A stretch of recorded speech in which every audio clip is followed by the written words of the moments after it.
ಪುನರ್ಜನ್ಮ ಅನ್ನೋ ಒಂದು ನಂಬಿಕೆ ಆ ಮನೆಯವರಿಗೆ ತಮ್ಮ ಮನೆಯವರಿಂದಲೇ ಇಂಥ ಸಾವು ಬರುತ್ತೆ ಅನ್ನೋದು ಬಹುಶಃ ಕನಸಲು ಯೋಚನೆ ಮಾಡಿರಲಿಲ್ಲ ಅನಿಸುತ್ತೆ. ಮನೆಯವರೇ ಕಣ್ಣು ಮುಂದೆನೇ ನೆರಳ್ತಾ ಸಾಯ್ತಾ ಇದ್ದರೂ ಬಿಚ್ಚದೆ ನಿಂತಿದ್ದ ಆ ನರಹಂತದ ರಾಕ್ಷಸ. ನಮಸ್ತೆ ಕರ್ನಾಟಕ, ಸಂಭವಮಿದೆ ಸ್ವಾಗತ.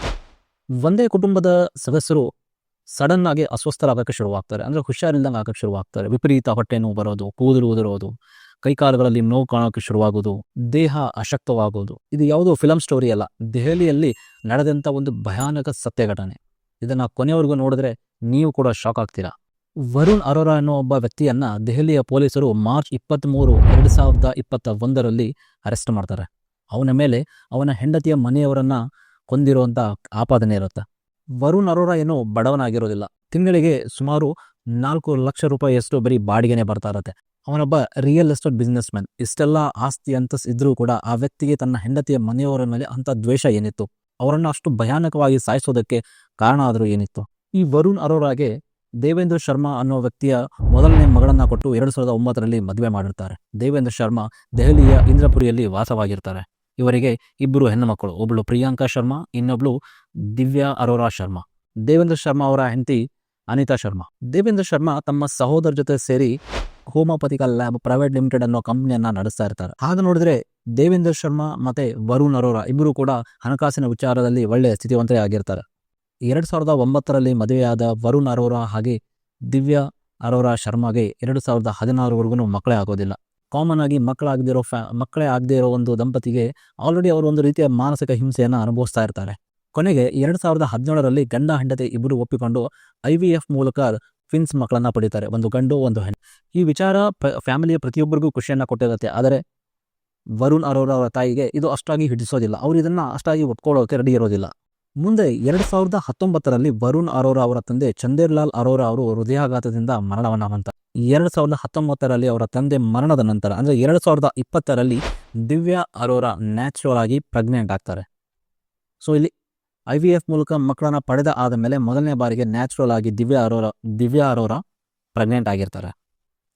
ಇದು ಕಾಮನ್ ಆಗಿ ಎರಡೂ ಫ್ಯಾಮಿಲಿಗೆ ತುಂಬ ಸಂತೋಷನ ಕೊಟ್ಟಿರುತ್ತೆ. ಸ್ಪೆಷಲ್ ಆಗಿ ವರುಣ್ ಅರೋರಾಗೆ ಹಾಗೆ ಅವರ ತಾಯಿ ಜಿಯಾ ಅರೋರಾ ಅವರಿಗೆ ತುಂಬ ಖುಷಿಯನ್ನು ಕೊಟ್ಟಿರುತ್ತೆ. ಯಾಕೆ ಅಂದರೆ ವರುಣ್ ಅರೋರಾ ಹಾಗೆ ಅವರ ತಾಯಿ ಜಿಯಾ ಅರೋರಾ ಅವರು ದಿವ್ಯಾ ಹೊಟ್ಟೆಯಲ್ಲಿ ಹುಡ್ತಾ ಇರೋ ಮಗು ತಮ್ಮ ತಂದೆಯ ಪುನರ್ಜನ್ಮ, ಅಂದರೆ 2019 ತೀರಿಕೊಂಡ ಅವರ ತಂದೆ ಪುನರ್ಜನ್ಮವಾಗಿ ದಿವ್ಯಾ ಅರೋರಾ ಹೊಟ್ಟೆಯಲ್ಲಿ ಹುಡ್ತಾ ಇದ್ದಾರೆ ಅನ್ನೋದು ಅವರ ಬಲವಾದ ನಂಬಿಕೆ ಆಗಿರುತ್ತೆ.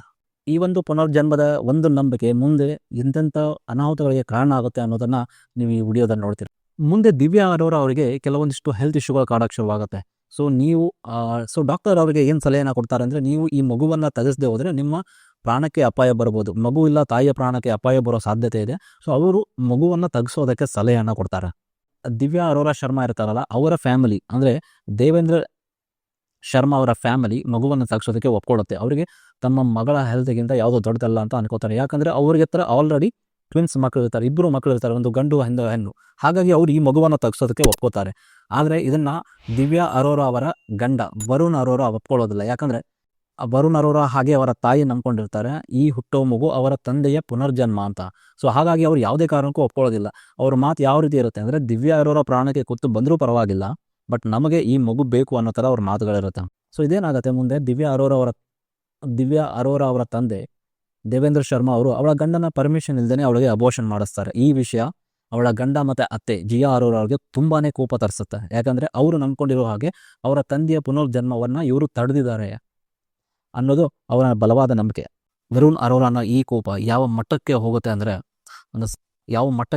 ಅಂದರೆ ದೇವೇಂದ್ರ ಶರ್ಮಾ ಏನು ದಿವ್ಯಾ ಅರೋರಾ ಅವರ ತಂದೆ ಇರ್ತಾರೆ ದೇವೇಂದ್ರ ಶರ್ಮಾ, ಇವಳಿಗೆ ಇನ್ನೊಬ್ಬಳ ಮಗಳಿರ್ತಾಳೆ ಪ್ರಿಯಾಂಕಾ ಶರ್ಮಾ ಅಂತ. ಸೊ ದಿವ್ಯಾ ಅರೋರಾನ ತಂಗಿ.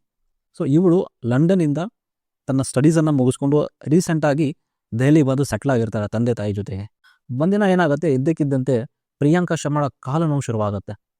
ಸೊ ಅವರಿದನ್ನು ತುಂಬ ಸೀರಿಯಸ್ ಆಗಿ ತಗೊಳ್ಳಲ್ಲ, ಲೈಟಾಗಿ ತೊಗೊಂಡಿರ್ತಾರೆ. ಬಟ್ ದಿನದಿಂದ ದಿನಕ್ಕೆ ಅದು ಒಂದೊಂದಾಗಿ ಕಾಲು ನೋವಿಂದ ಶುರುವಾಗಿರೋದು ಹೊಟ್ಟೆ ನೋವು ಶುರುವಾಗುತ್ತೆ, ವಿಪರೀತ ಕೂದಲು ಉದುರೋದಕ್ಕೆ ಶುರುವಾಗುತ್ತೆ, ವಾಂತಿ ಶುರುವಾಗುತ್ತೆ. ಅವಳ ಪರಿಸ್ಥಿತಿ ದಿನದಿಂದ ದಿನಕ್ಕೆ ಹದಗೆಡ್ತಾ ಹೋಗುತ್ತೆ. ಸೊ ಇದನ್ನು ಗಮನಿಸಿದ ಅವರ ತಂದೆ ಏನು ಮಾಡ್ತಾರೆ, ಅವಳನ್ನು ಒಯ್ದು ದೆಹಲಿಯ BKL ಹಾಸ್ಪಿಟಲಲ್ಲಿ ಅಡ್ಮಿಟ್ ಮಾಡ್ತಾರೆ. ಬಟ್ ಅಲ್ಲಿ ಪ್ರಿಯಾಂಕಾ ಶರ್ಮಾ ಚೇತರಿಕೆ ಆಗೋದಿಲ್ಲ. ಫೆಬ್ರವರಿ 15, 2021 BKL ಹಾಸ್ಪಿಟಲಲ್ಲಿ ಪ್ರಿಯಾಂಕಾ ಶರ್ಮಾ ಸಾವನ್ನಪ್ತಾಳೆ.